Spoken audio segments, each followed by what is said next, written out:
Voy a empezar. Ahí primeramente saludar. Creo que ya saludé a todos los que están acá, pero igual saludar a los que no haya saludado y saludar también a los que están viendo el video. Ok, para la clase de hoy vamos a empezar un poco hablando de la parte de electromagnetismo y en esas cuestiones del electromagnetismo, entonces vamos a hablar, bueno, ver un poco las fuerzas magnéticas. Ok, entonces para hacer una introducción, voy a trabajarle un poquito parecido a lo que hice con el grupo anterior. Bueno, con el grupo anterior les empecé hablando de los resonadores magnéticos. Entonces, si quieren, esto de qué era, no, un resonador magnético. ¿Saben lo que es un resonador magnético? Acá. Compañeros, compañeras. Eso como para que tengan una idea de lo que son los campos magnéticos y algunos usos y cosas. ¿Han visto este aparato en las películas o en los... ¿No han visto Doctor House o algunos de esas series de doctores? Sí, profe. Sí, Sí, sí. que a cada rato los mandan a un resonador magnético. No es para el cerebro eso, profe. Para... En realidad sirve para cualquier cosa. Eso es para sacar imágenes. Pero este aparato así tan bonito que se ve, en realidad ustedes sabían que es nada más un cable aquí, arrollado. Y ese es todo el resonador magnético. Esa es toda la función que tiene. ¿Sabían eso?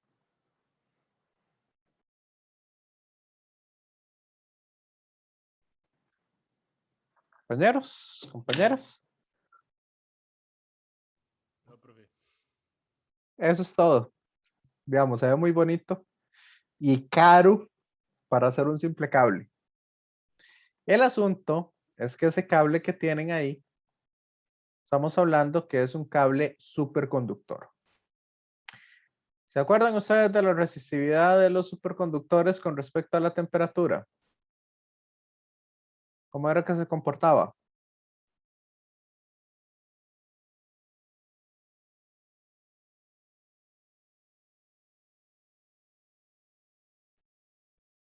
De ahí.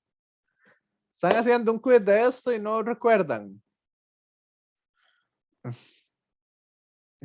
Ok.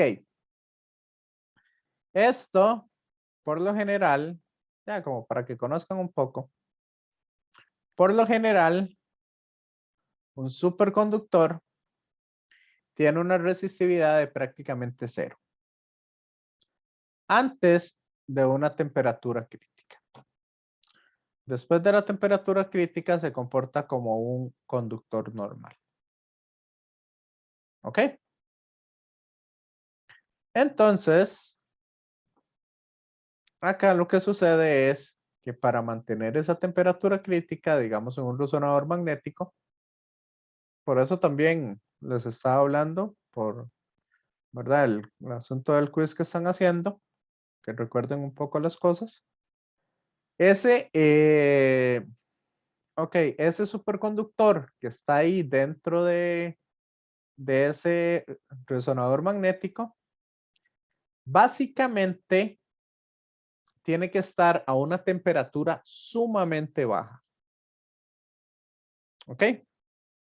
Por lo general, lo que se está utilizando ahí como refrigerante va a ser una capa, digamos, aquí está el cable.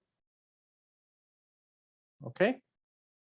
Entonces aquí yo le meto una capa de Si no me equivoco, era helio líquido.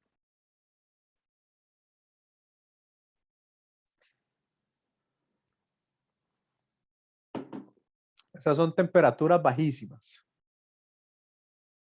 Entonces, para que no tenga cambios drásticos en temperatura, esas cosas lo van a ver un poco más en física 3.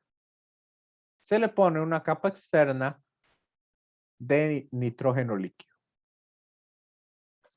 ¿verdad? Porque este helio líquido es sumamente caro.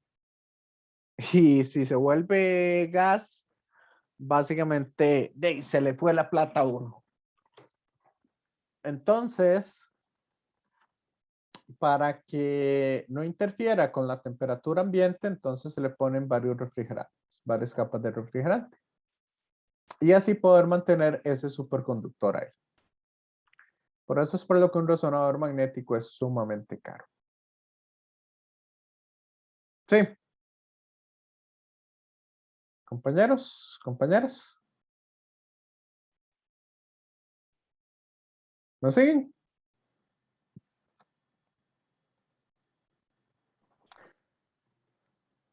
¿O estoy simplificando mucho las cosas? El aparato lo estoy simplificando demasiado.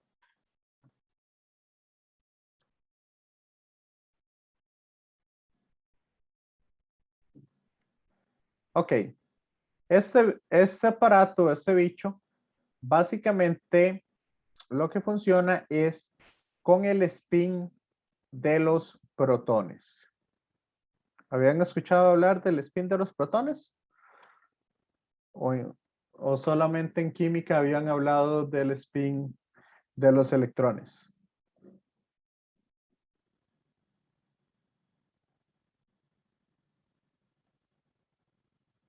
Compañeros, compañeras.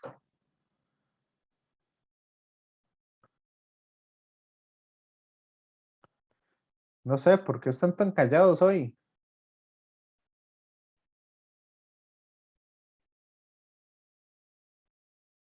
Profe, yo sí lo he escuchado, o sea, sí me acuerdo, pero así como que muy bien, ¿no? ¿No se acuerda que era un spin? O sea, me acuerdo que... Es que no, luego digo un... No luego un importa, término diga muy lo que complicado. sea. Diga lo que sea. Es que me acuerdo que tenía que ver con cuando vimos protones, neutrones y eso, y me acuerdo por alguna razón que también algo tenía que ver con la tabla periódica, pero no sé si estoy muy bateado, Ujú. pero no me acuerdo bien, la verdad. Ya. Yo del spin me acuerdo desde que estaba en el colegio. Sí, o sea, de eso es lo que me Sí. acuerdo, porque Yo era de los que me gustaba mucho molestar a mis profesores y hacerles preguntas que no pudieran contestar. Profe, no era como lo de un medio y menos un medio, algo así. Exacto. Que- ok. Sí, sí, yo me acuerdo que a mi profesor de química del colegio, ¿verdad? Era un señor ya y, digamos, siempre se sabía la materia de memoria. Y nada más llegaba y nos repetía y nos decía. Una vez le levanté la mano y le pregunté que por qué un medio y no otro número y nunca me supo contestar. Entonces, por eso era, por eso les digo, a mí no me molesta que me pregunten cosas porque así es la forma en que más podemos aprender. ¿Ok? Así que desquítense de mis profesores y pregunten todo lo que quieran. ¿Ok? Profe, y por qué un medio y no otro número? ¿Por qué un medio y no otro número? Ok, Ajá. eso me di cuenta hasta que llegué a mecánica cuántica. Y eso es que cuando uno resuelve unas integrales, ¿verdad? Para lo que son bosones o unas integrales para lo que son fermiones. Los electrones, si no me equivoco, eran fermiones. Entonces, esa integral siempre me va a dar como resultado números fraccionarios. En el caso del electrón, ese número fraccionario por lo general me da menos un medio o más un medio. ¿Ya? Y por eso es por lo que el spin se le llama más un medio o menos un medio. En el caso de los bosones, como los protones u otros, ¿verdad? El spin puede tomar valores enteros. ¿Ok? Pero eso en realidad en la parte ingenieril no importa. No importa tanto. Eso importa más, digamos, ya cuando uno está viendo física de partículas o uno está viendo algunas otras cuestiones. Un poco de mecánica cuántica ya más a profundidad. Sí, compañero. Sí, sí. Sí, el asunto es que no quiero meterme con esas ecuaciones y esas cosas. Pero por ahí es por donde va el asunto. Ok.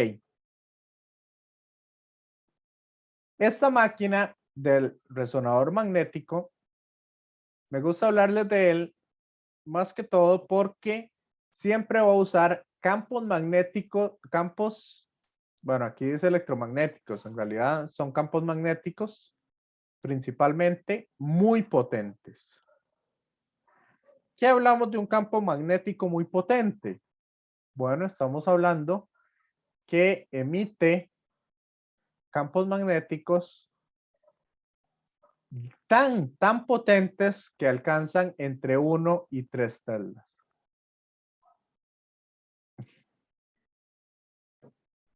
¿Cómo ven esos números? Muy grandes.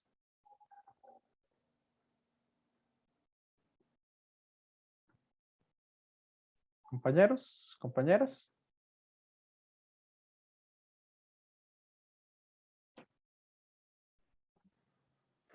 Esto es algo parecido a cuando estábamos hablando de los faradios, ¿verdad? En el caso de los capacitores. Cuando hablamos ya del orden de los faradios, ya estamos hablando de capacitancias enormes. Acá el campo magnético por lo general son pequeños. Estamos hablando que en la Tierra, por ejemplo, el campo magnético terrestre, que es como se comparan muchos de los campos, andan en el orden de 25 o de 20 a unos 50 microfaradios. Microtelas. ¿Ok?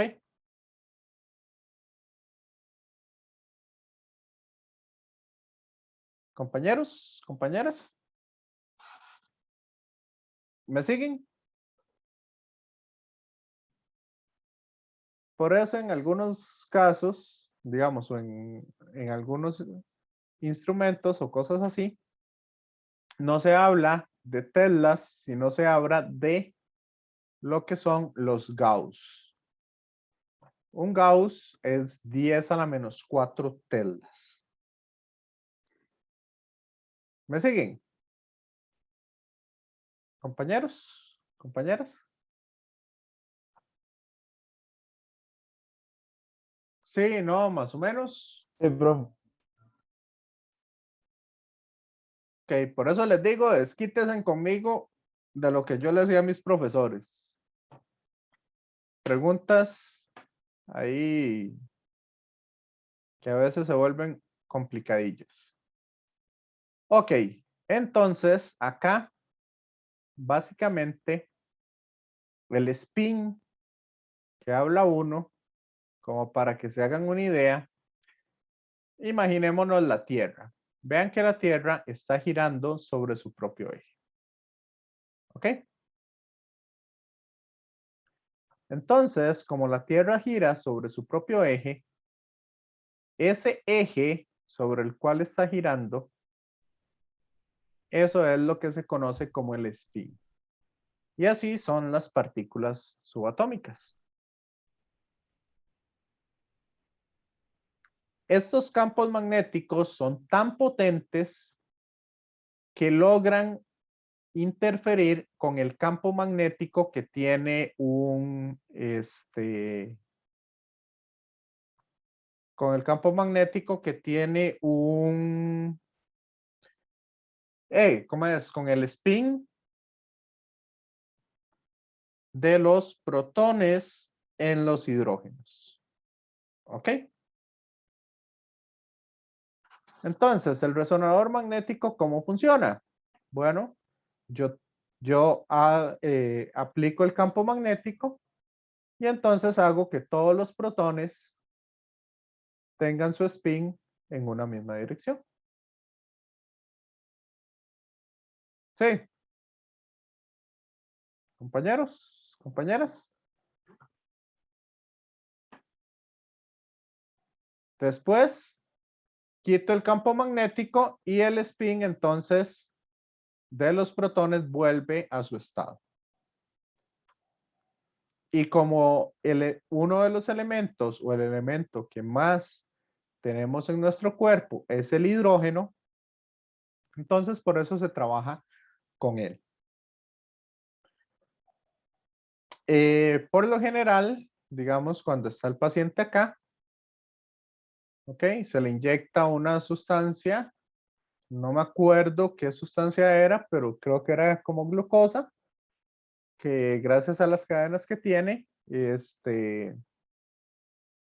se adhiere bastante, ¿verdad? Digamos, al cáncer o a este tipo de cosas. Y eso entonces permite que yo pueda seguir esa cadena. Y mediante técnicas de imagenología, de imágenes, ¿verdad? Yo logro hacer que estos me envíen señales cuando se unen y cuando vuelven a su estado original, van a generar ondas electromagnéticas que esas yo las puedo medir y las puedo computalizar. Y de esa manera, entonces yo puedo generar lo que sería una imagen de un órgano o una imagen de lo que yo quiera en 3 dimensiones. ¿Está claro cómo funciona? Compañeros, compañeras. Profe, ¿y eso no es, eso es inofensivo para el ser humano? ¿Sí? ¿O le puede, no le genera ningún daño? No. Ah, ok. Por eso les pregunté al inicio de quiénes tienen tatuajes. A ellos sí les afecta. Pero les afecta básicamente por una razón. ¿De qué está hecha principalmente la tinta negra de los tatuajes? ¿Cuál es un componente que contiene? O por lo menos los tatuajes antiguos. No sé ahorita de qué los están haciendo, la tinta, pero ¿saben de qué se hace? ¿O no?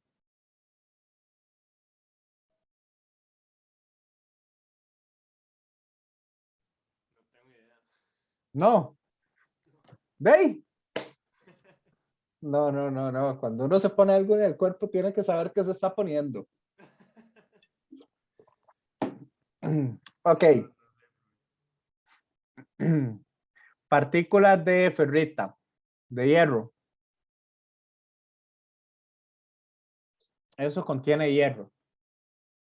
Y el asunto, bueno, ¿saben las cocinas actuales qué son? ¿De qué son? Las más modernas. Aunque es tecnología de los 60 o anterior. ¿Cuáles son las cocinas actuales? Vitrocerámica, creo. No, no, esas son viejas. De esas tengo yo. Pero esa ya Ah, es tecnología vieja. La más moderna que se estaba hablando.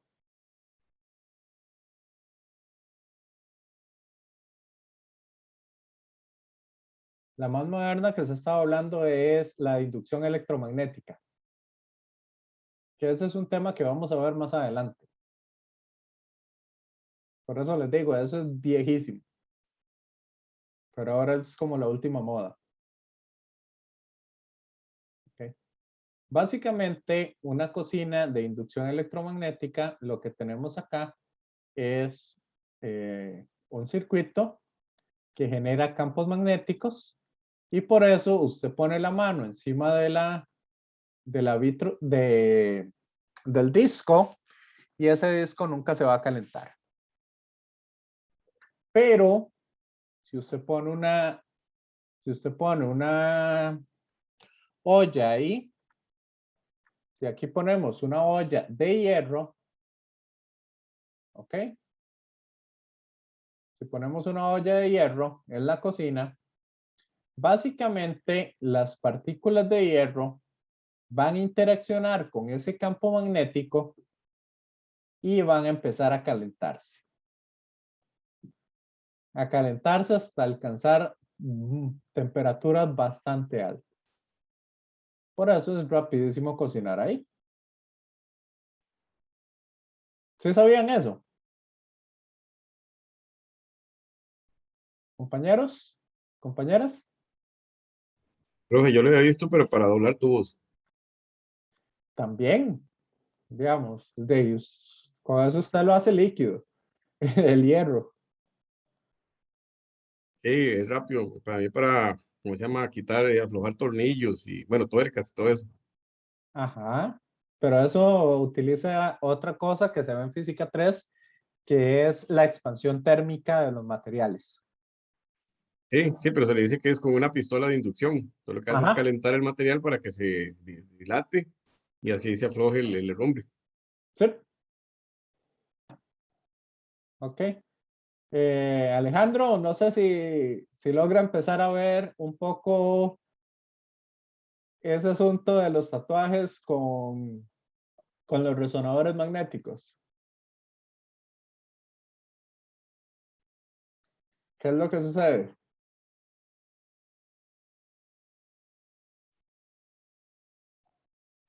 No. Y que, bueno, no sé si se refiere a mí, pero, pero y que eso, y como tiene tanto magnetismo, atrae todos los metales. Me imagino que es por eso, pero No tanto. No, yo decía Alejandro Martínez, que fue el que me dijo que tenía ok. tatuajes. ¿Ya logró ver un poco? En el caso de, digamos, si se necesita hacer una resonancia magnética, eso es algo totalmente indoloro y al final usted ni lo siente. ¿Ok? Pero si usted tiene tatuajes, por lo general, eso es lo que sucede. Las cosas se pueden calentar. ¿Ok? Dependiendo, digamos, de los materiales que se usen ahí. Entonces, por ejemplo, acá, vean ustedes que tenemos este aparatito. Esta es una bobina. Es algo mucho más pequeño que lo que se tenía algo mucho más pequeño de lo que es un resonador magnético, ¿verdad? Ahí lo está encendiendo. Y aquí usted puede meter el dedo o puede poner lo que sea, puede tocarlo, ¿verdad? Siempre y cuando tenga una buena aleación y eso no va a suceder nada. ¿Ok? Pero si usted agarra un producto de hierro y lo coloca ahí, vamos a ver, voy a adelantarlo un poco. Cuando usted tiene hierro y lo pone en un campo magnético, eso es lo que sucede.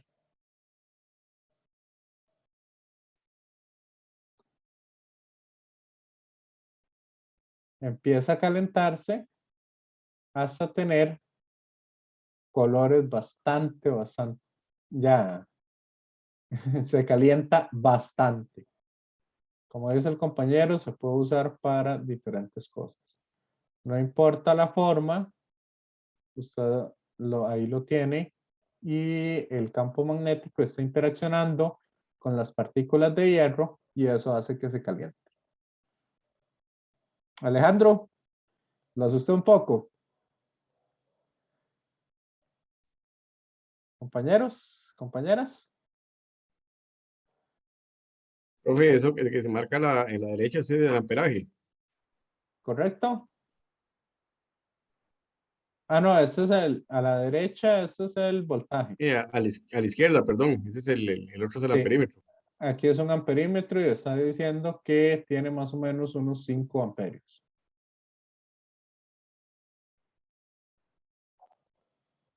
Ujú. Entonces ahí se conecta, ahí se tienen, bueno, ahí subió hasta 14 amperios. Pues pucha, tiene bastante amperaje. Eso va a generar un campo magnético intenso y entonces eso va a hacer que el objeto se empiece a calentar. ¿Ok? Aquí vean que este video, pese a que lo estoy adelantando, lo que le estoy adelantando son varios segundos, ¿verdad? Eso se está calentando en cuestión de segundos.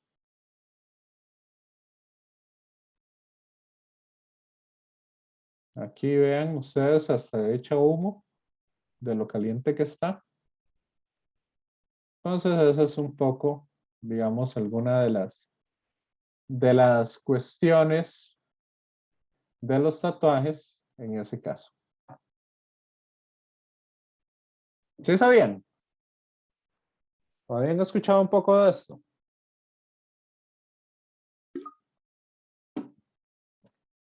Compañeros, compañeras. Yo lo que sabía era los piercings, todo eso, era que hay que tener cuidado, pero el tatuaje no. Ya. El tatuaje más que todo es por el hierro que se le añade para hacer la tinta negra.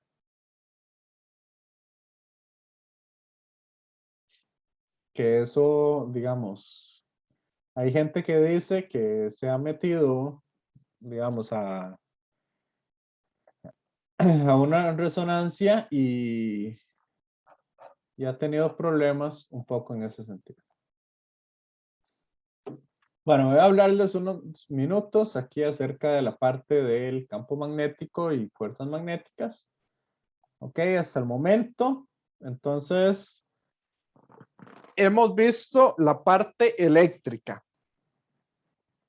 Por eso esta segunda parte es bastante importante.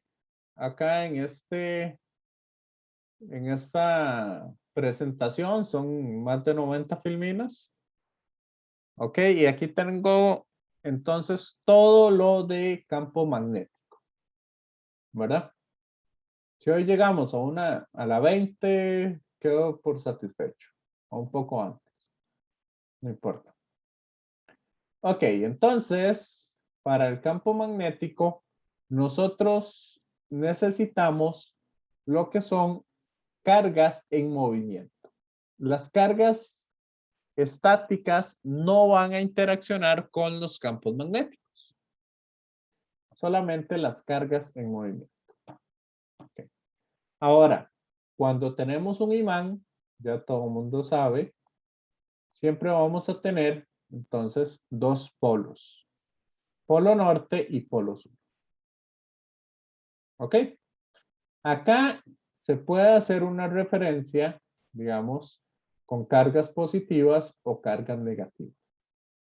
Pero realmente no es muy bueno hacer esa referencia de cargas positivas y cargas negativas porque los polos no son cargas ni nada por el estilo.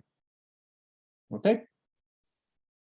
Entonces, como ustedes saben, si ustedes quieren unir dos imanes, tienen que poner los polos opuestos. O sea, un polo norte va con un polo sur o un sur con un norte.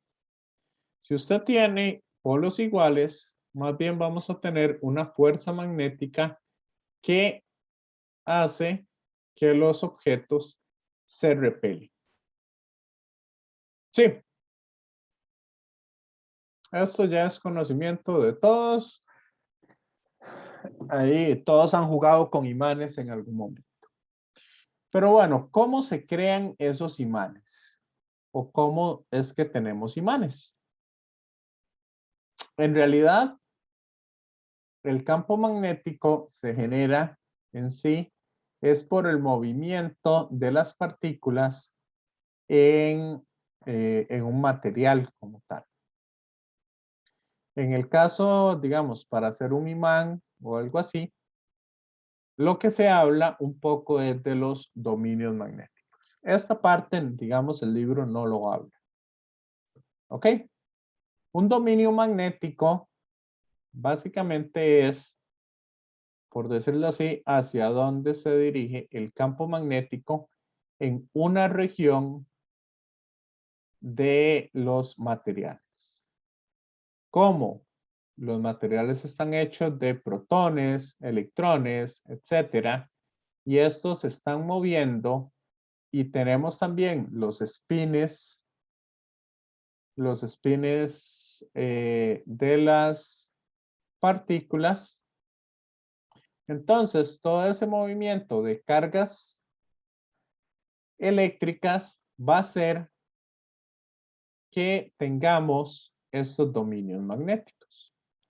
Ok, entonces van a haber regiones o van a haber algunos materiales donde tenemos algunas regiones que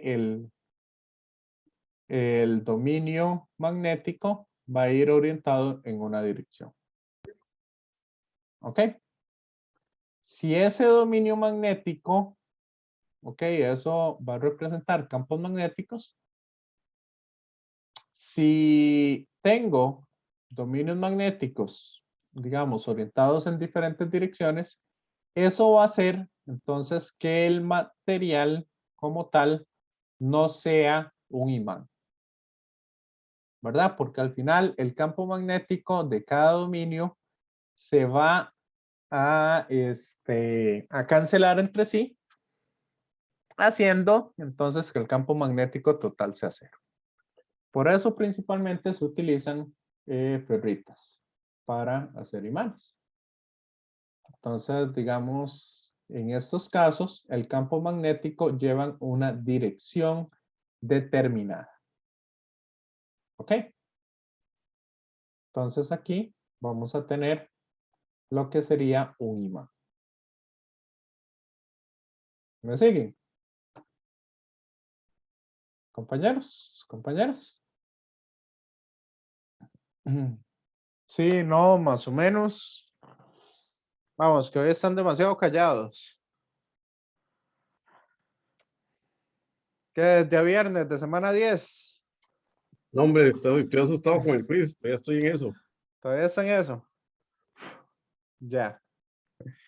Bueno, entonces, acá básicamente vamos a tener esos dominios magnéticos que son los que generan esos campos magnéticos como tal. ¿Ok? Ahora, por esa razón, digamos, hay ciertos materiales que sí son atraídos y otros materiales que no, gracias a esos polos magnéticos. Ahora, desde la antigüedad se había conocido este tipo de materiales y por eso se le llamaron los imanes. Entonces, cuando ustedes tienen un imán, una parte del imán, digamos, va dirigida hacia el polo norte y otra parte del imán va dirigida hacia el polo sur. ¿Cierto? Sí, no. Eric, igual tranquilo, cualquier cosa ahora después de la clase, si tiene dudas con alguna de las preguntas, ahí la podemos resolver. ¿Le parece? Ok, profe, pura vida. Sí, es que entré tarde porque estaba conectado con ¿cómo se llama esto? Con el vínculo del otro grupo, entonces por eso era que no había ingresado. Ya, ya, ya. Ok. Bueno, entonces, a una parte dentro de los imanes, como la Tierra tiene un campo magnético, una de las partes de ese imán se va a dirigir hacia el norte. Sí. Y la otra parte va a dirigirse hacia el sur. ¿Se acuerdan de esto? ¿O lo han visto? ¿Han tenido alguna brújula en su mano?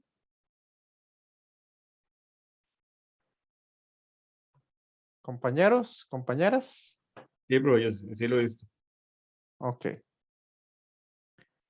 A esta parte, entonces, la que se dirige hacia el norte, se le llamó el norte, el polo norte del imán.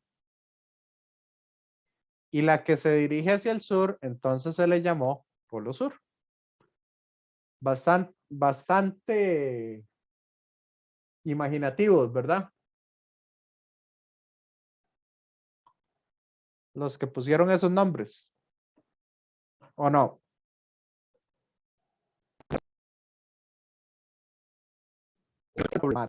Cuando ya se conoció un poco más del magnetismo.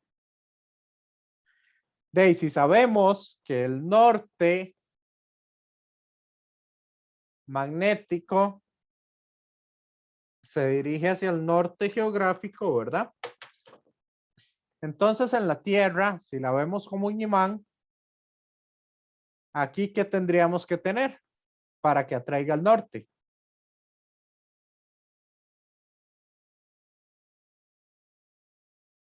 Compañeros, compañeras.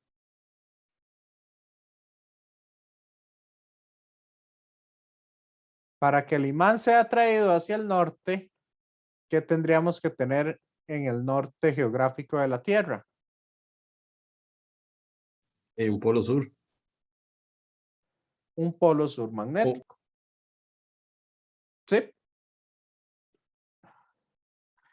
Entonces, por esa razón es por lo que se dice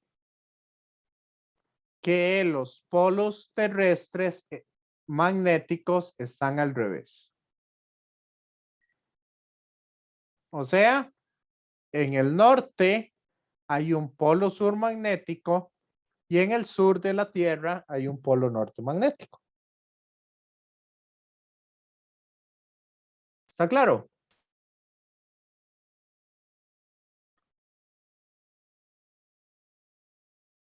Compañeros, De mi compañeras. parte sí. De mi parte sí, Sí. profe. Entonces la canción de Arjona no tiene sentido. Porque el norte sí es el sur.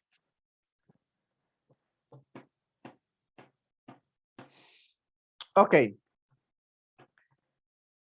Ahora, este es un hecho sumamente importante. Si ustedes agarran un imán y se les cae, se parte contra el suelo, ¿ok? Lo que va a pasar no es que usted puede sacar el sur magnético y el norte magnético. Recuerden que esto tiene que ver un poco con esos dominios magnéticos. Entonces, como usted no puede sacarlos por separado, cuando se quiebra un imán, básicamente se forman dos imanes separados. No necesariamente tiene que ser norte y sur a como estaba el imán original. En algunas ocasiones, uno de ellos cambia su orientación. ¿Verdad? Porque el golpe hace que se giren esos, ¿cómo es que se llama? Esos dominios magnéticos. Sí. Compañeros, compañeras. Sí, profe. Ok. ¿Y qué pasa si yo vuelvo a partir ese imán? Pasa lo mismo. Vuelvo a tener dos imanes más. Y así sucesivamente. Entonces, a diferencia de las cargas eléctricas, que yo puedo tener una carga positiva y una carga negativa, en el caso de los imanes, yo no puedo tener un norte y un sur por separado. Siempre voy a tener ambos a la vez. ¿Ok? ¿Me siguen con esto? Compañeros, compañeras. Profe, y eso que tienen que estar siempre, un norte y un sur, es por eso que usted menciona los dominios. Correcto. Y de ahí es que no existen monopolos magnéticos en el universo. Si ustedes logran encontrar un monopolo magnético, básicamente se ganan $1 millón. O sea, un premio Nobel. ¿Ok? Ahora, Hans Ørsted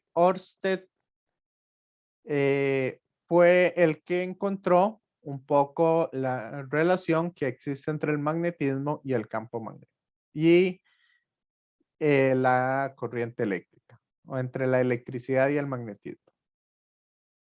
¿Ok?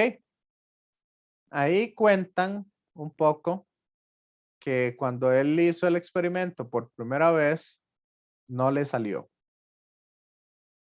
Porque cuando yo tengo una corriente eléctrica, eso lo vamos a ver en fuentes magnéticas, cuando yo tengo una corriente eléctrica, esa corriente va a generar entonces un campo magnético en esa dirección. Por lo tanto, si yo no coloco bien,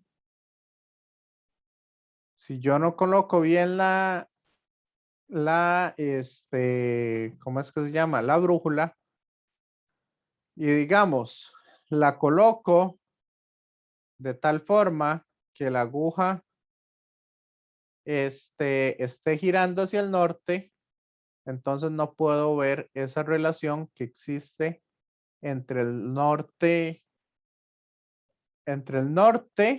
¿verdad? Y que existe entre el campo magnético de esa brújula. Por lo general, entonces se va a colocar tal y como se ve en la figura A, ¿verdad? El cable en la dirección norte-sur. De esa manera, si yo tiro una corriente hacia arriba, esta va a hacer que se me genere un campo magnético en esta dirección. ¿Ok? Eso significa que en la parte superior, la dirección del campo magnético va hacia allá. Por lo tanto, yo puedo ver lo siguiente, que tengo un campo magnético debido al alambre, ¿verdad? O a la corriente, y tengo el campo magnético de la Tierra.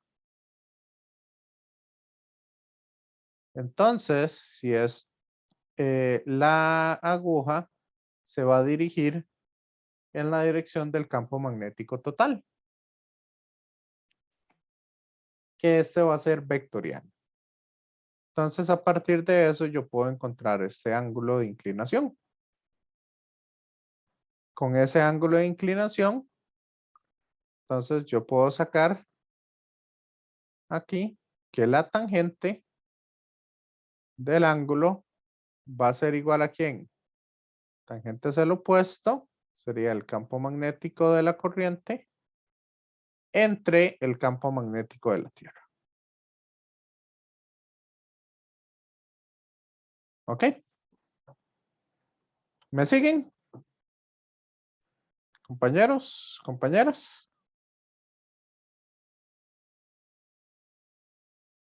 Sí, profe. Aquellos que están llevando laboratorio, entonces no sé si ya habrán hecho ese experimento, pero es uno de los experimentos que se hace para poder calcular el campo magnético del alambre. Ok. Entonces,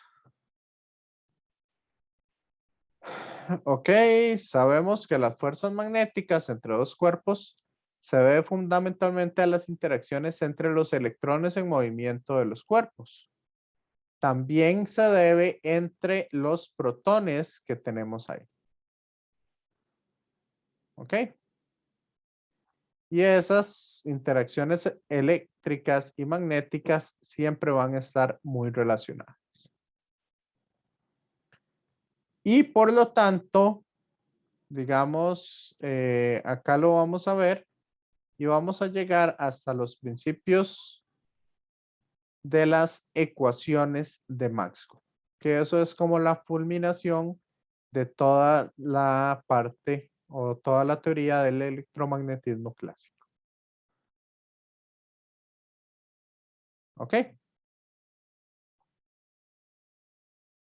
Entonces, para tener fuerzas magnéticas, nosotros lo vamos a tener principalmente, las fuerzas magnéticas se van a dar principalmente cuando tenemos cargas en movimiento. Y el campo magnético, ¿ok? La dirección que va a tener es hacia afuera en el polo norte y hacia adentro en el polo sur. ¿Ok? Por eso vamos a decir que la fuerza magnética es proporcional a la velocidad de la carga, a la carga que tenemos, entre más carga, más campo magnético, y al campo magnético que tenemos. De ahí, entonces llegamos a que la fuerza magnética es igual a la carga por la velocidad por el campo magnético. Sí. Compañeros, compañeras. ¿Me siguen?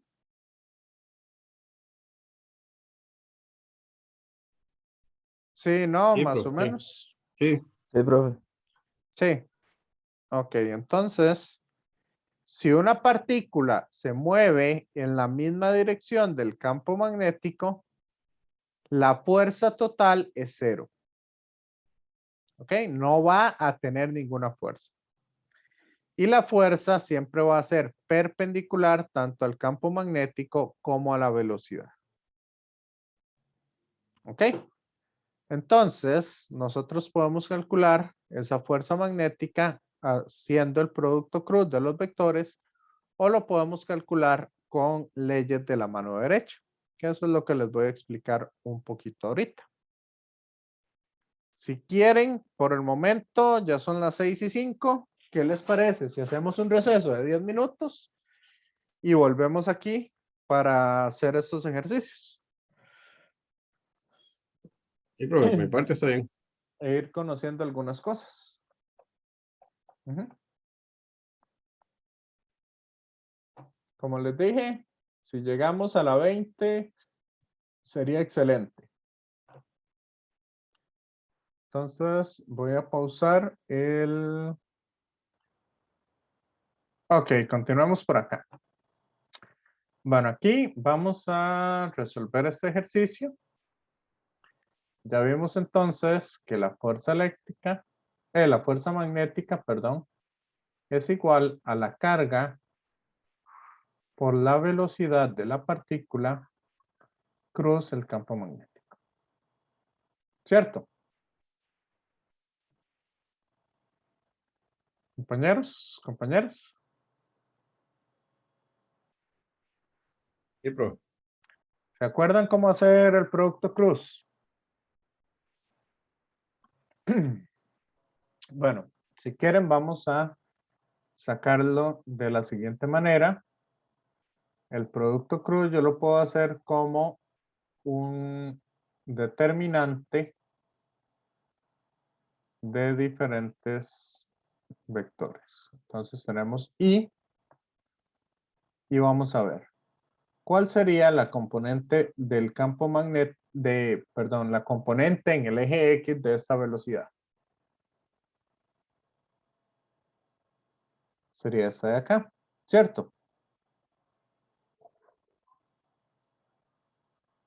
Compañeros, compañeras.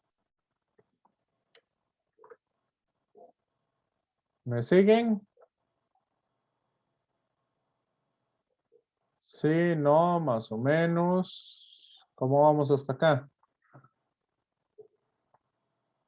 Profe, esa velocidad está entre el eje X y Z, ¿verdad? Correcto.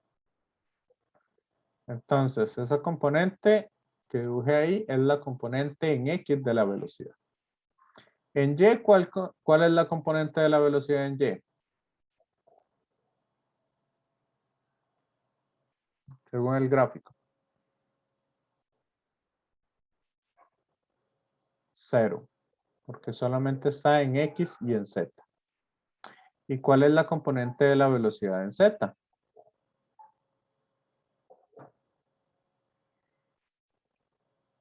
El campo magnético. No, no. De la velocidad del campo magnético es otro vector. Ah, ok. Entonces es el que va en la dirección del campo magnético, que sería V por el coseno del ángulo.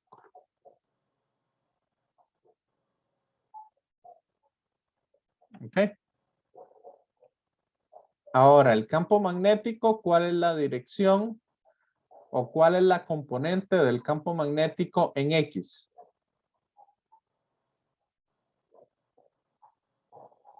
No tengo, porque solo va en Z.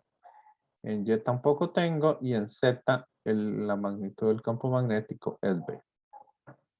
¿Me siguen? Sí. Sí. Ok, entonces ahora para resolverlo, vamos que en el eje Y,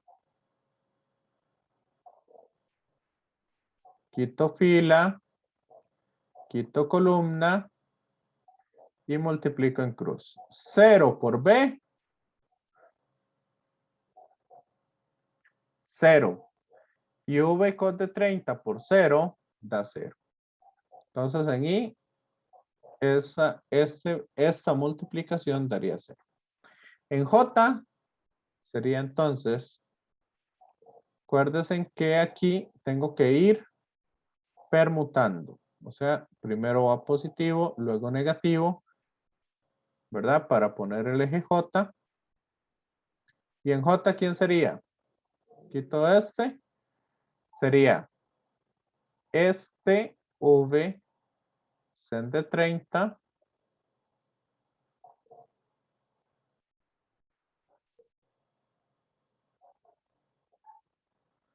por B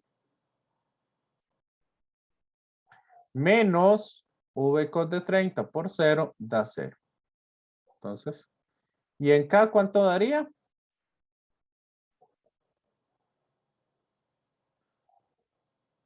Quito, 0 también. correcto, quito fila, quito columna y aquí me daría 0. Por lo tanto, si quitamos esos ceros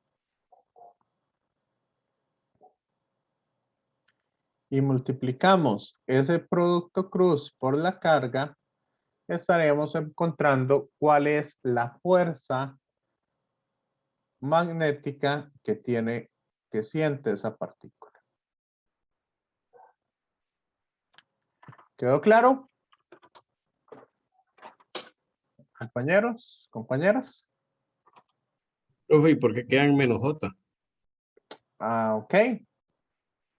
Eso es más que todo por el producto cruz. Ahora, eso lo podemos sacar también de otra manera. Ok, vamos a usar la ley de la mano derecha. Y eso va a ser lo siguiente.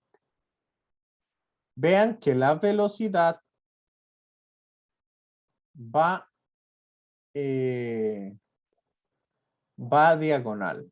Entonces, yo puedo sacar dos componentes de la velocidad, que sería la componente en X, que esta sería V por el seno de 30, ¿cierto? Que esta sería la componente perpendicular de la velocidad. Y puedo sacar una componente aquí que sería una componente paralela de la velocidad, que sería V coseno de 30. ¿Cierto? Compañeros, compañeras, ¿me siguen? Me quedé perdido en eso perpendicular y paralelo. Con respecto al campo magnético, esta componente, ¿cómo es? Ok, es con respecto al campo magnético. Es que Sí. yo leí me quedé por la velocidad, después me quedé perdido. No, es la componente perpendicular al campo magnético y la Ok, ahora componente sí. paralela. Sí, ahora sí. Sí, Sí. entonces, vean que cuando yo hago el producto cruz de dos vectores, las componentes paralelas, eso me da 0. Y la componente perpendicular es la que me sirve. Entonces, esta no me sirve de nada. Por lo tanto, nada más voy a multiplicar la carga, que es 1.6 por 1.602 por 10 a la menos 19 coulomb, por la componente paralela, perdón, por la componente perpendicular de la velocidad con respecto al campo, por Vsen de 30, por el campo magnético. ¿Ok? Para hallar la dirección, yo voy a hacer uso de la ley de la mano derecha. ¿Qué significa? Bueno, voy a hacerlo aquí en rojo y yo voy a estirar mis dedos en la dirección de la velocidad. ¿Sí? Compañeros, compañeras, estiren sus dedos en esa dirección. Sí, sí, profe. Ahora, cierre la mano en la dirección del campo magnético. Cierre la mano hacia acá, en la dirección del campo magnético. La mano derecha. ¿Ok? Sí. Sé que en la foto esta se ve como la mano izquierda, pero esa es la derecha. ¿Lo tienen? ¿Hacia dónde apunta su dedo gordo? ¿Hacia arriba o hacia abajo?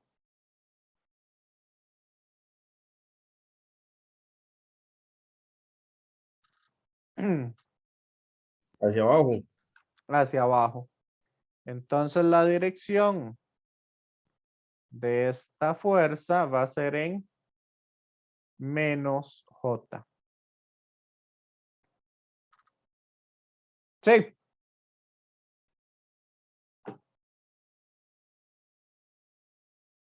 ¿Cómo lo ven?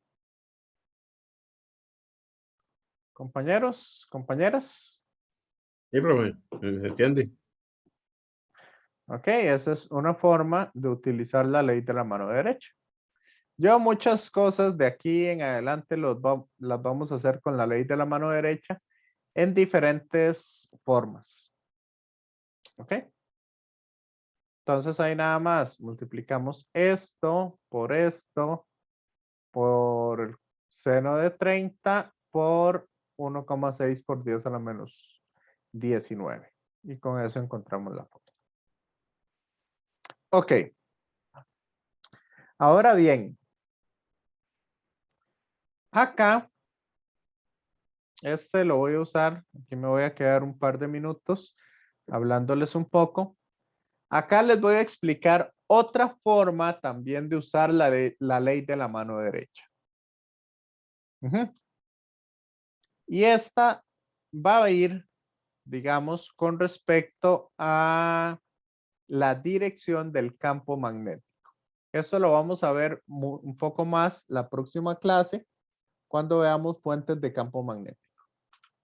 Pero en sí, digamos, cuando yo tengo un cable con corriente, yo puedo seguir con el dedo gordo la corriente. Ok, entonces síganla con su dedo gordo de la mano derecha. Van a abrir la mano o van a extender los dedos hacia donde ustedes quieren calcular. O sea, yo quiero calcular en la parte superior del cable hacia dónde va el campo magnético.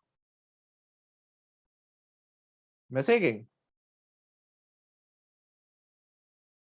Compañeros, compañeras.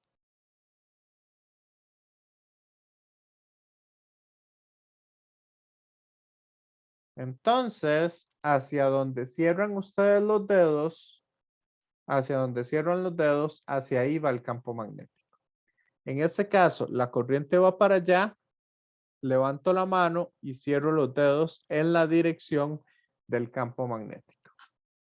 Eso significa que el campo magnético en la parte superior está saliendo. O sea, aquí está saliendo de la pantalla. ¿Está claro?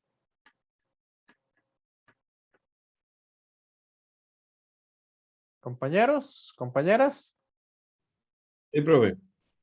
Ok, igual si lo hacemos en la parte inferior, hacia allá va mi dedo gordo. Los dedos los dibujo hacia abajo o los giro hacia abajo. ¿Y hacia dónde cierran los dedos?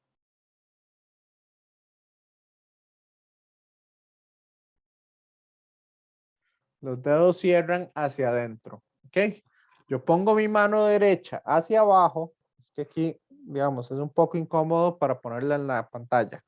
La pongo hacia abajo, el dedo gordo hacia allá y entonces los dedos cierran hacia adentro de la pantalla. Ahí ustedes lo ven hacia afuera, pero es una inversión que hace la imagen de la computadora. Por eso es por lo que se los estoy dibujando. ¿Quedó claro? Compañeros, compañeras. Pero sí, profe, pero si con los dedos, digamos, en la parte en verde, quiere decir que la corriente va hacia el otro sentido. Va para adentro. No, el campo magnético va para adentro. Entra en la pantalla. Ah, ok, sí, sí, sí, donde están las X. Ajá, correcto. Ah, ok, sí. ¿Se acuerda de esa anotación? ¿Qué significaba un punto y qué significaba una cruz? O una X. Eric. Sí, sí, que los puntos es que sale de la Ajá, pantalla y el X está entrando el campo hacia la correcto. pantalla. Sí. ¿Cómo se lo explicaron a usted para que se lo aprendiera también? Y que viendo los dedos de frente se ven como un punto. Eso se lo explicaron así. Sí, era lo más fácil que lo había explicado Nemesio. Ajá, Sí, sí, como viéndose los dedos, que se ven como un punto. ya. ¿Y el resto entendieron eso? ¿Qué significa la X y qué significa el punto? Compañeros. También era como ver, como era una flecha como desde atrás o desde el frente. Ujú. Yo se los explico de otra manera, que yo sé que así nunca se les va a olvidar. Sobre todo hoy que estamos viernes, recordando los tiempos antes de la pandemia. Ok, acuérdense ustedes antes de la pandemia, no sé, aquí hay varias gente joven, no sé si me entenderá. Me imagino que sí, ¿verdad? Porque la forma de ser. ¿Quiénes no han ido a un bar que tenga dardos? Compañeros, compañeras.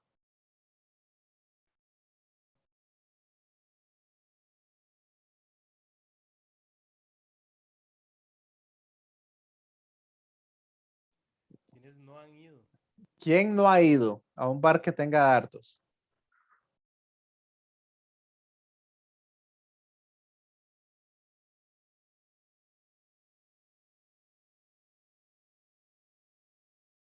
Ok, Ray dice que él nunca ha ido. Bueno. Los que sí han ido, Mónica tampoco. Ok. Bueno, entonces imaginémonos esta situación. Están ustedes en el bar después de unos cuantos traguillos, ¿verdad? Y entonces les da por jugar dardos. Nada más que tienen ustedes un amigo que de esos que son, que les gusta ser un poco, que son un poco extrambóticos, ¿verdad? Y entonces les hace una broma, un poco bromistas, les hace una broma. Les tira un dardo en medio de los ojos. ¿Ok? ¿Qué es lo que ven ustedes llegar del dardo? ¿O qué es lo que ven ustedes cuando cuando están a punto de quitarse el dardo? O si no les dio tiempo, ¿qué es lo que ven ustedes? Compañeros, compañeras. Sería la punta del dardo cuando viene. Exacto. Eso es lo que ustedes ven aquí que les va a pegar en la frente. ¿Ok? Ahora, ¿qué sucede si ustedes son la persona maliciosa que les tiró el dardo al amigo? ¿Qué es lo que están viendo ustedes?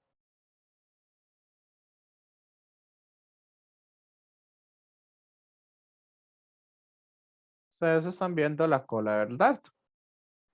Entonces vean que eso se parece mucho a una X. Mientras que aquí, lo que ustedes están viendo es un punto. Sí.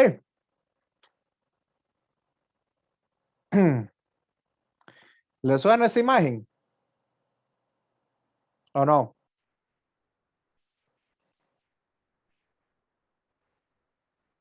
Sí, Sí. Eric, Sí, profe. se ve un poco mejor, un Sí, poco más sí, sencillo. sí, bastante. Entonces, cuando ustedes ven puntos, significa que el vector está saliendo de la pantalla. Imagínense en el dardo que les va a pegar en la cabeza. Mientras que si ustedes ven X, lo que significa es que ustedes lanzaron el dardo. O sea, el vector va hacia la pantalla. Profe, ¿y eso es antes o después de haberse tomado los tamarindos? Después, porque esas bromas empiezan a salir después de los tamarindos.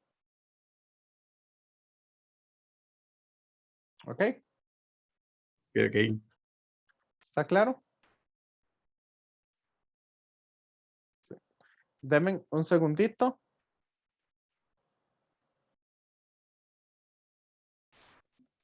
Ok, compañeros, ahí disculpen un momento, es que llegó mi papá y me estaba preguntando unas cosas, entonces, no sé, me estresa tener a alguien a la par, así esperando a que termine. Bueno, ¿entendieron eso entonces, compañeros, compañeras? Sí, profe. Sí, está más fácil. Bueno, acá, al igual que antes con las líneas equipotenciales, acá entonces vamos a tener diferentes líneas para tener el campo magnético. Estas líneas son con el potencial constante. ¿Ok? El mismo valor, perdón, con el campo magnético constante. Entonces acá vamos a tener las líneas de campo y el campo magnético en todas esas líneas.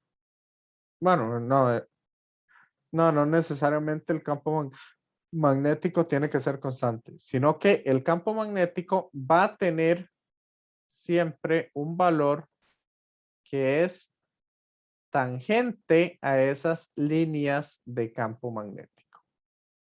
¿Ok? El campo magnético siempre va a ser tangente a esas líneas de campo magnético en todo momento. Sí. Ok, entonces esas líneas de campo, por lo general, uno las puede hacer con lo que serían, bueno, aquí tenemos para diferentes formas las líneas de campo. Acá tenemos entonces un efecto de borde que se le llama, que yo les había hablado cuando teníamos, digamos, campos eléctricos en un capacitor y cosas por el estilo. Y acá entonces esas líneas de campo, esta es una imagen, una fotografía de cuando agarramos un par de imanes y ponemos limadura de hierro. Después de sacudir un poquito la limadura de hierro, se empiezan a formar estas líneas acá, que esas son las conocidas líneas de campo. ¿Ok? ¿Y para qué nos interesan las líneas de campo? Bueno, vamos a ver un poco lo que es la ley de Gauss del campo magnético.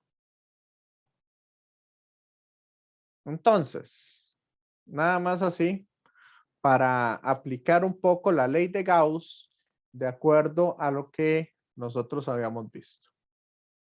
Habíamos dicho que el flujo magnético total sobre una superficie cerrada va a ser igual a la integral cerrada de ¿quién? En el caso del campo eléctrico, ¿qué decía Gauss?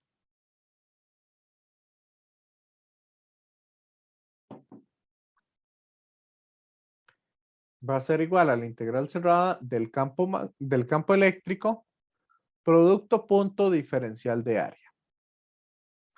Entonces, el equivalente para el magnetismo sería el producto punto, no del campo eléctrico, sino del campo magnético con el área. ¿Me siguen? Compañeros, compañeras. Sí, profe. Sí. ¿Y eso va a ser igual a qué? ¿Qué era lo que decía en el campo eléctrico? La carga encerrada entre epsilon sub 0. Ok. Entonces, si yo pongo por acá mi superficie gaussiana, no sé, puede ser una esfera o cualquier cosa, ¿qué estaría encerrando ahí? Ahí estaría encerrando solo el norte. ¿O qué estoy encerrando ahí?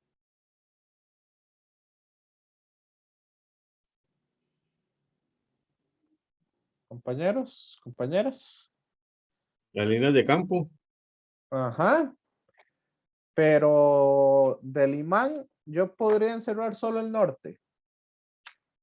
No, tendría que ser norte y sur porque no pueden estar desligados. Correcto. Entonces, la integral cerrada del campo magnético producto punto diferencial de área, ¿eso es igual a qué?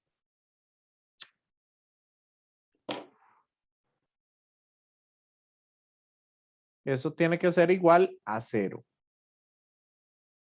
Porque no existen los monopolos magnéticos. Acuérdense que aunque yo esté encerrando el norte, ese norte está hecho por los dominios magnéticos. Entonces, significa que yo no solamente estoy encerrando el norte, sino estoy encerrando un norte y un sur. ¿Cierto?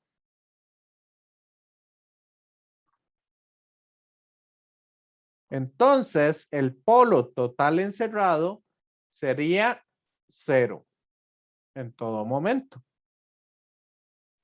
puesto que no tengo nortes y sur. ¿Está claro? Compañeros, compañeras. Sí, profe, entendido. ¿Los demás? Sí, profe. ¿Ok? Ahora, si yo no lo hago sobre una superficie cerrada, si no lo hago en una superficie abierta, eso ya no es cero. Eso es el flujo magnético. ¿Ok? Y el flujo magnético tiene que ver con las líneas de campo que atraviesan una superficie en específico. Por lo tanto, el flujo magnético sería el campo magnético que va en la dirección del área. Acuérdense que el área es perpendicular a la superficie.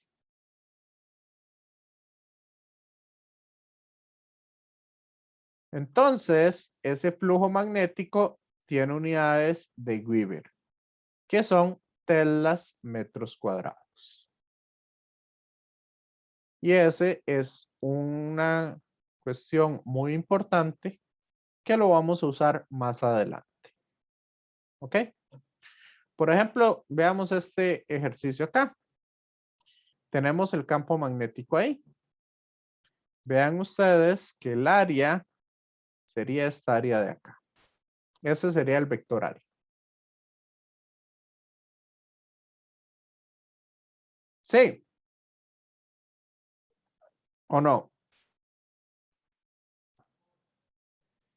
Y el ángulo que estaría teniendo yo acá es un ángulo de 60 grados.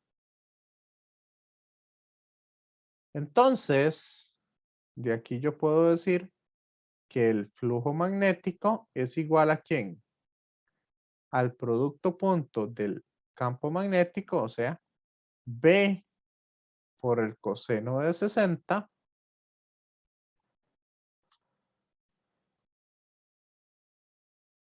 multiplicado por el área.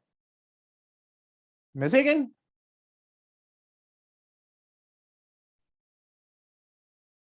Compañeros, compañeras.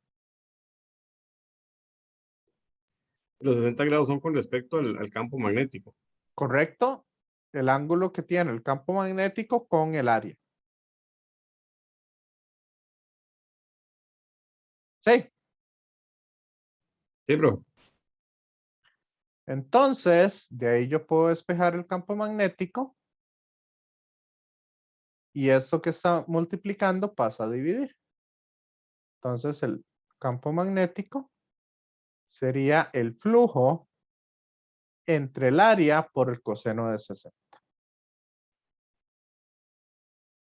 Entonces, estamos hablando que son 0,9 por 10 a la 3, perdón, por 10 a la menos 3 Weber entre 3 por 10 a la menos 4 por el coseno de 60.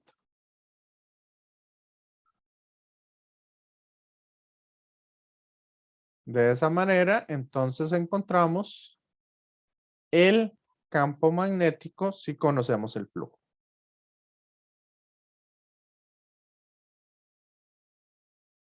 ¿Está claro? Compañeros, compañeras.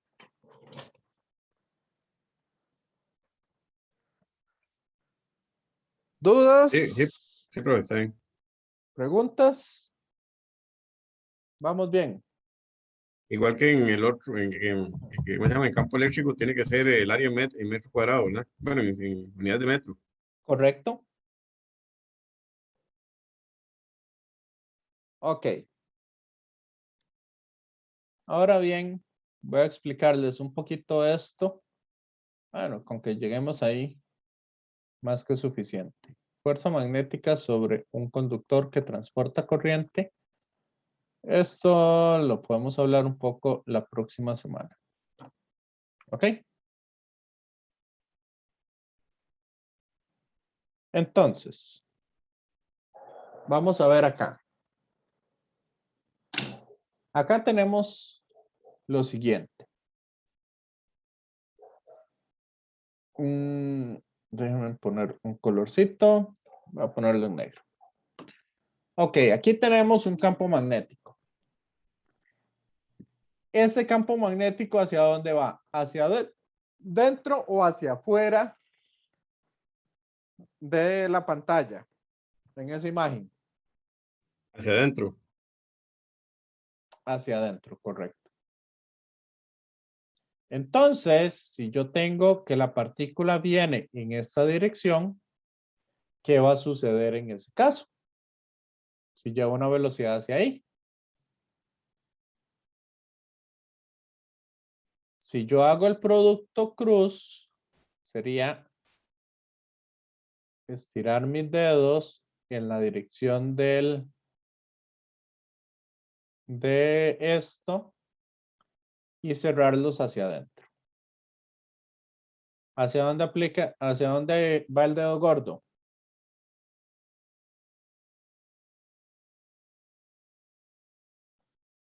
Compañeros, compañeras. Si yo cierro mis dedos hacia adentro.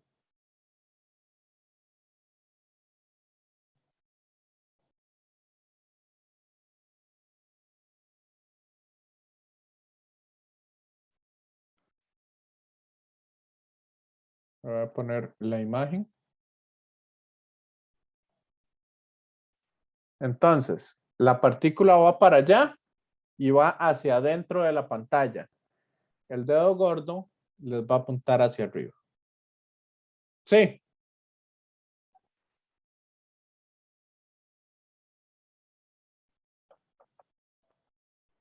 Compañeros, compañeras.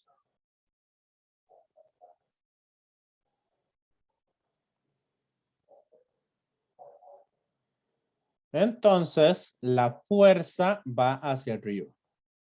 Y como sabemos que la fuerza es masa por aceleración, entonces significa que la partícula está sintiendo una aceleración hacia el centro o hacia arriba, bueno, hacia arriba en este caso.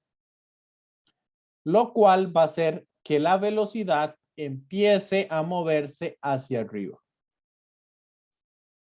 Por esa razón, el objeto pasa de ese punto y se va desplazando siguiendo un círculo. Porque aquí la fuerza sigue apuntando hacia el centro. ¿Me siguen con eso?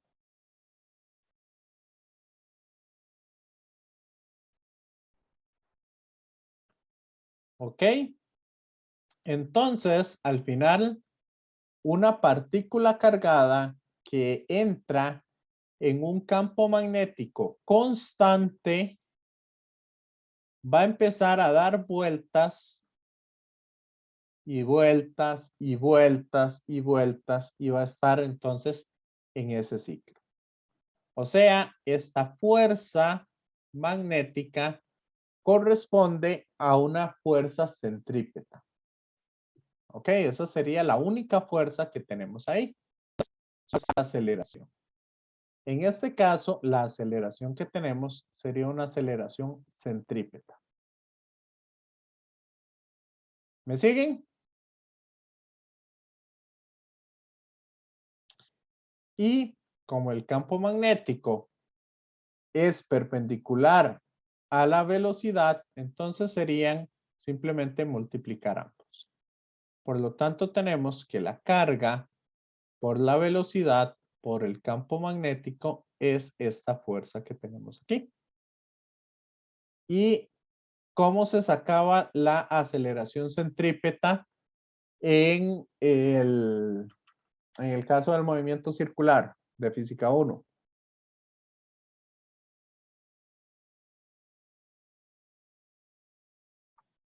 No sé. Roy. Crystal.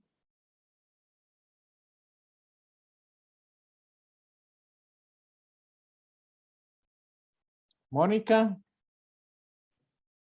¿Cómo sacábamos esa fuerza centrípeta? Es aceleración centrípeta.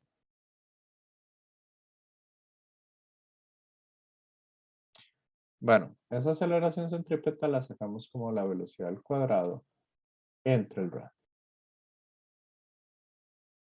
Por lo tanto, las velocidades se pueden cancelar. Y de aquí yo puedo despejar y puedo encontrar entonces que el radio de curvatura que tenemos es igual a masa por velocidad, ¿verdad? Este radio lo mandamos a multiplicar al otro lado y esta Q por V pasaría a dividir. Q por V. Carga por el campo magnético. Acá tenemos una fotografía de qué es lo que sucede. Este es un arco de electrones formado gracias a un campo magnético constante. Tenemos un campo magnético, no sé si es en esta dirección o en la otra. Entonces, los electrones van a estar dando vueltas en este círculo. ¿Ok? Como solo tenemos en la parte superior, por eso se ve ese arco amarillo ahí. ¿Dudas? ¿Preguntas hasta acá? Compañeros, compañeras.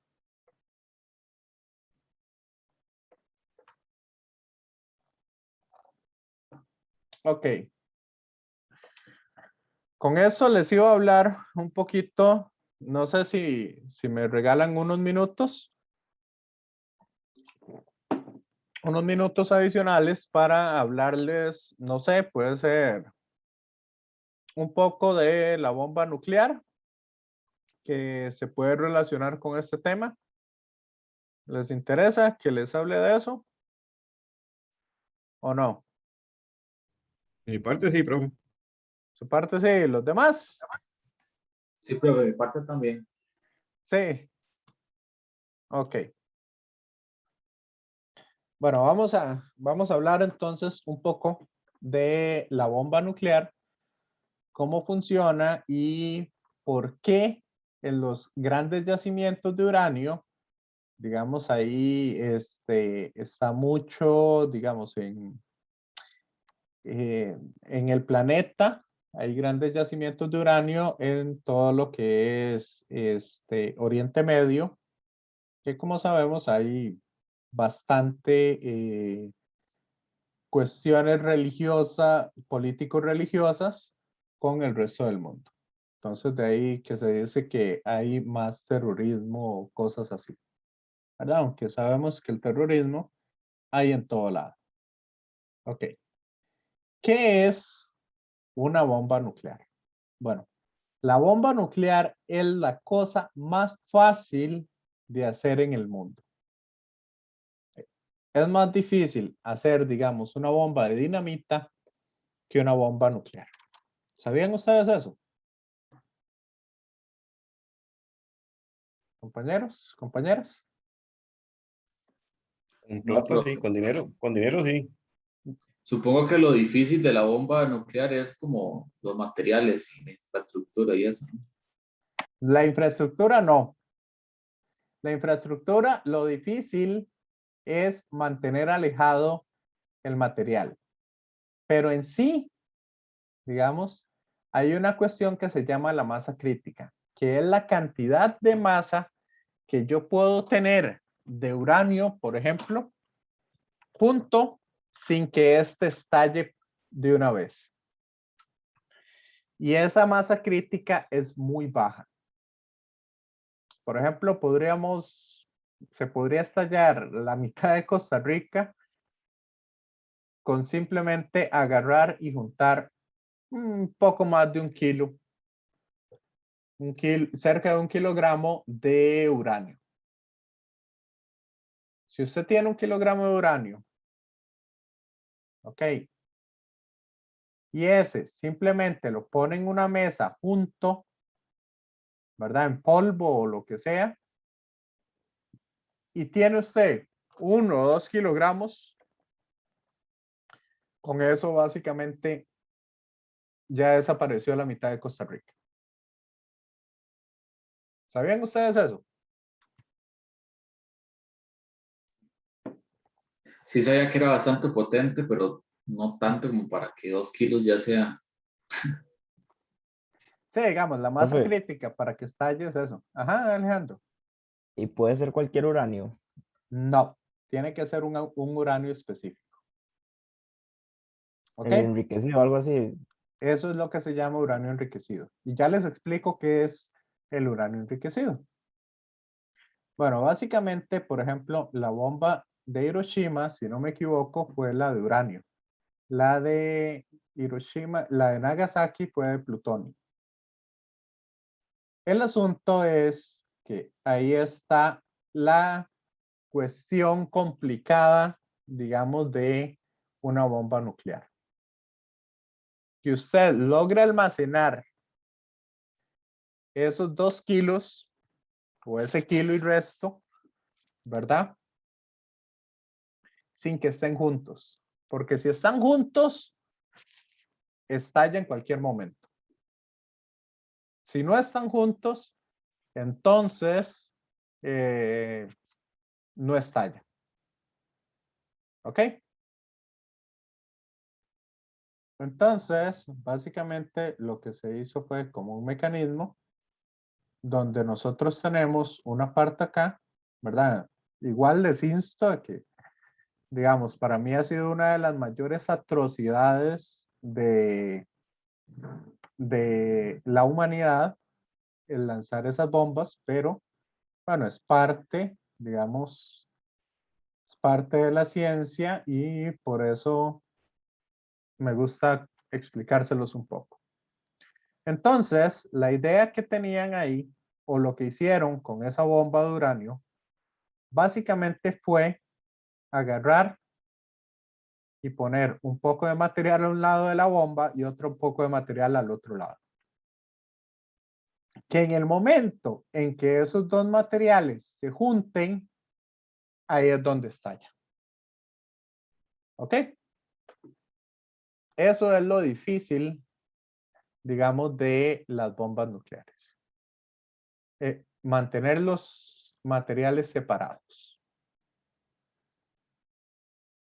En el caso de la bomba de Hiroshima, esa no estalló cuando cayó al suelo.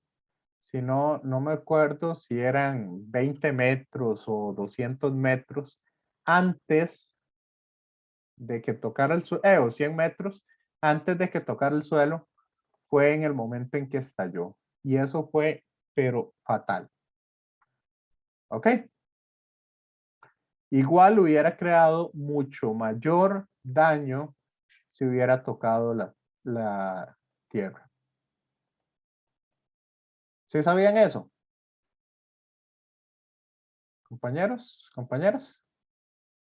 Todo eso de la altura sí sabía, pero no sabía lo de la separación entre los, bueno, la masa crítica. Sí, digamos, ese es un poco la parte esta del uranio. El asunto es que cuando uno va, digamos ahí a Oriente Medio, a una de estas minas de uranio, ¿ok? Lo que uno encuentra es isótopos de uranio. Hay 3 isótopos generales. Uno es el 235, que estos se encuentran en la naturaleza. Hay uno 236 y hay uno 238. ¿Ok? Los porcentajes, igual, digamos, ahí yo se los puedo buscar. No me acuerdo muy bien cuánto eran, pero me parece que eran más o menos los siguientes. Esto es como para que tengan una idea. En el 238 usted encuentra aproximadamente un 99,3% de uranio 238. El 235 es bastante escaso, es apenas un 0,7% de uranio 235. Mientras que el 236, este es sumamente escaso. Se encuentra como un 0,01%. O quizás menos. ¿Ok? Entonces, ¿qué es lo que sucede? Lo que pasa es que el uranio 236 es muy, muy, muy inestable. Es tan inestable que en el momento en que usted lo tiene, ya prácticamente estalla. Y se convierte en otros dos elementos, principalmente cesio y rubidio. Son los dos elementos fisionables que más salen de ahí. Pero en realidad, ese uranio se convierte en un montón de elementos. ¿Ok? Y en esa apertura o en esa desintegración, básicamente se convierte en dos elementos y esos elementos sueltan 3 neutrones. ¿Ok? Ahora bien, la bomba no se hace de uranio 236. Se hace en realidad de uranio 235. Igual, digamos, en la naturaleza a veces es estable, a veces no tanto. Pero cuando viene un neutrón y uno de esos neutrones se mete en el núcleo del uranio 235, se convierte en uranio 236 y ese es el que empieza a estallar. Entonces, para hacer la bomba, el que se necesita es uranio 235. Y ahí entonces empiezan todos los núcleos, empiezan a,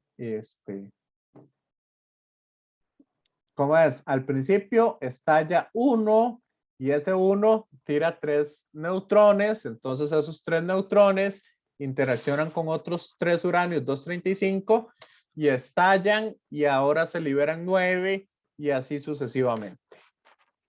Eso es lo que se llama una reacción en cadena. Sí. Por lo tanto, para hacer, digamos, uranio 235, vea que lo que tenemos es un 0,7%. O sea, nada. Por ejemplo, para hacer una bomba nuclear, en el caso de la parte armamentista, se ocupa un porcentaje de un 80% de uranio, aproximadamente. Eso es lo que se conoce uranio altamente enriquecido. ¿Ok? ¿Está claro? Compañeros, compañeras. Profe, pero ¿cómo enriquecen eso? ¿Con qué le agregan? A eso es a lo que vamos, que eso es lo que me interesa para el curso. Igual, para terminar de hablarles un poco del uranio, en el caso de que yo quiera hacer una bomba atómica, en lugar de hacer una bomba atómica, quiero usarlo para obtener energía, en este porcentaje yo no puedo controlar la cantidad de reacciones que haya. Pero sí las puedo controlar si tengo un uranio enriquecido cerca de un 30%. O sea, que de cada 100 partículas de uranio, 30 sean uranio 235. Eso es lo que yo quiero. Aquí de cada 100, ni siquiera una es de uranio 235. ¿Ok? Y con Profe. esto, ajá. Y digamos, y el proceso que se usa para enriquecer uranio se puede utilizar para enriquecer algún otro metal, o solo se puede con el uranio. Cualquier cosa se puede usar. En realidad también se usa digamos, alguno de esos procesos. Este es uno, digamos, de los que se pueden usar. Y es lo que estamos viendo. Lo que sucede es que, ok, ¿qué sucede entonces si yo agarro y cargo las partículas de uranio y las lanzo por un campo magnético fuerte? ¿Qué va a pasar ahí? Habíamos encontrado que el radio es igual a la masa por la velocidad entre la carga por el campo magnético. Entonces, si la carga de todos los uranios es la misma, tengo un campo magnético constante y la velocidad a la que mando todas las partículas es la misma, entonces yo aquí empiezo, lanzo las partículas de uranio y esas partículas entonces van a verse como si fueran círculos. ¿Ok? El que tiene menos masa, al atravesar ese campo magnético, entonces va a tener un radio de curvatura mucho menor. Si la masa es más pequeña, el radio es más pequeño. Entonces, el 235, yo puedo encontrar o puedo escoger una masa en específico. Y lo que hago es que aquí, entonces, aquí pongo mi recolector. Aquí pongo una bolsita y lo que me está llegando ahí es uranio 235. ¿Está claro? Sí, profe. Sí.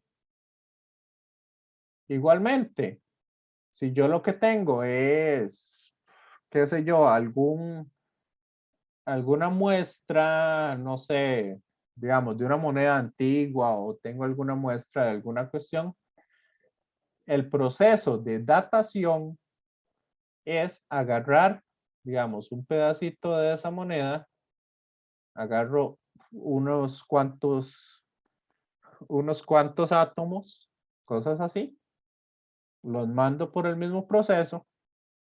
Entonces, aquí yo puedo obtener carbono 14. Por acá tengo, bueno, por acá tengo carbono 12 y por acá voy a tener mi bolsita con carbono 14. Entonces, si yo saco la proporción de carbono 12 entre carbono 14, con esto yo puedo datar o puedo dar una fecha de cuándo fue que se generó ciertas cosas. ¿Ok? Procesos de datación. Gracias también a esas bombas atómicas y a los accidentes nucleares que han existido en el mundo, por ejemplo el de Chernobyl o el de Fukushima o eso, se han liberado en la atmósfera bastantes materiales radiactivos. Entonces nosotros en los pulmones y en varios lugares tenemos también esos materiales. Entonces, a partir de la desintegración radiactiva de esas cosas, yo puedo conocer entonces fechas de ciertas cosas. ¿Ok? Al ver esas diferencias entre, o esos porcentajes entre diferentes materiales radiactivos o de diferentes isótopos. ¿Ya?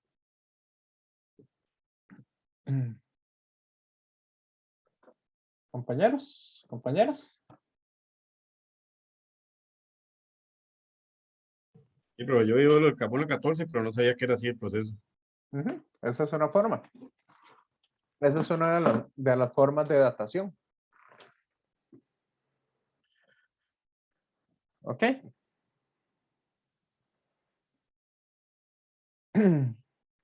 Y esto, digamos, esto es lo mismo cuando se tiene un espectrómetro de masas. En un espectrómetro de masas, usted ya conoce las masas de los diferentes procesos, de los diferentes elementos o diferentes compuestos que hayan. y con eso entonces usted puede saber, digamos, un plástico, qué elementos son los que tiene, o de qué está compuesto ese plástico, de qué elementos, o un metal o lo que sea. ¿Ya? Esto funciona principalmente, digamos, con metales porque son, bueno, son algunas de las partículas cargadas, pero cualquier partícula cargada que usted mande a una cierta velocidad a través de un campo magnético, esa se va a ver desviada. Ujú. ¿Les interesó esto último o no les gustó mucho?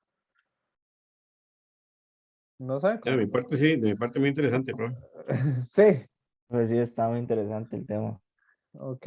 Entonces sí, digamos, ahí muchas de estas cosas, o sea, estas cosas que nosotros estamos viendo en este curso son, aunque se vean muy teóricas, son sumamente aplicables. Y digamos, en cuestiones ingenieriles tienen un montón de usos. Ahorita, por ejemplo, yo les estaba explicando un poco esto de la datación de las bombas nucleares y cosas por el estilo, más que todo como para que, ¿verdad? No vean la materia que es nada más, es que yo hago esto y hago lo otro, sino que lo vean aplicado en algunas cuestiones, ¿verdad? Y digamos, el segundo proyecto de investigación va a tratar un poco de eso, que ustedes agarren, pero eso sí, que lo hagan con materiales caseros, poder hacer algún experimento de este tipo. ¿Ok? Igual, otra de las cosas que también ahí bueno, pensaba hablarles un poco la otra semana, es, por ejemplo, cómo funciona un horno de microondas, que eso lo tenemos todos en la casa. Entonces, ¿qué es el asunto?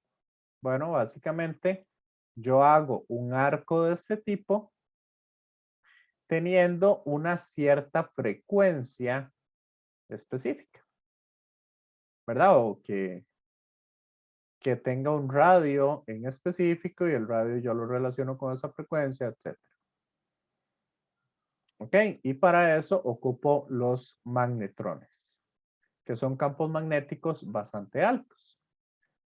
Entonces, cuando estos electrones, por este efecto que se ve acá, se conoce como el efecto Cherenkov, que es bastante bonito de ver.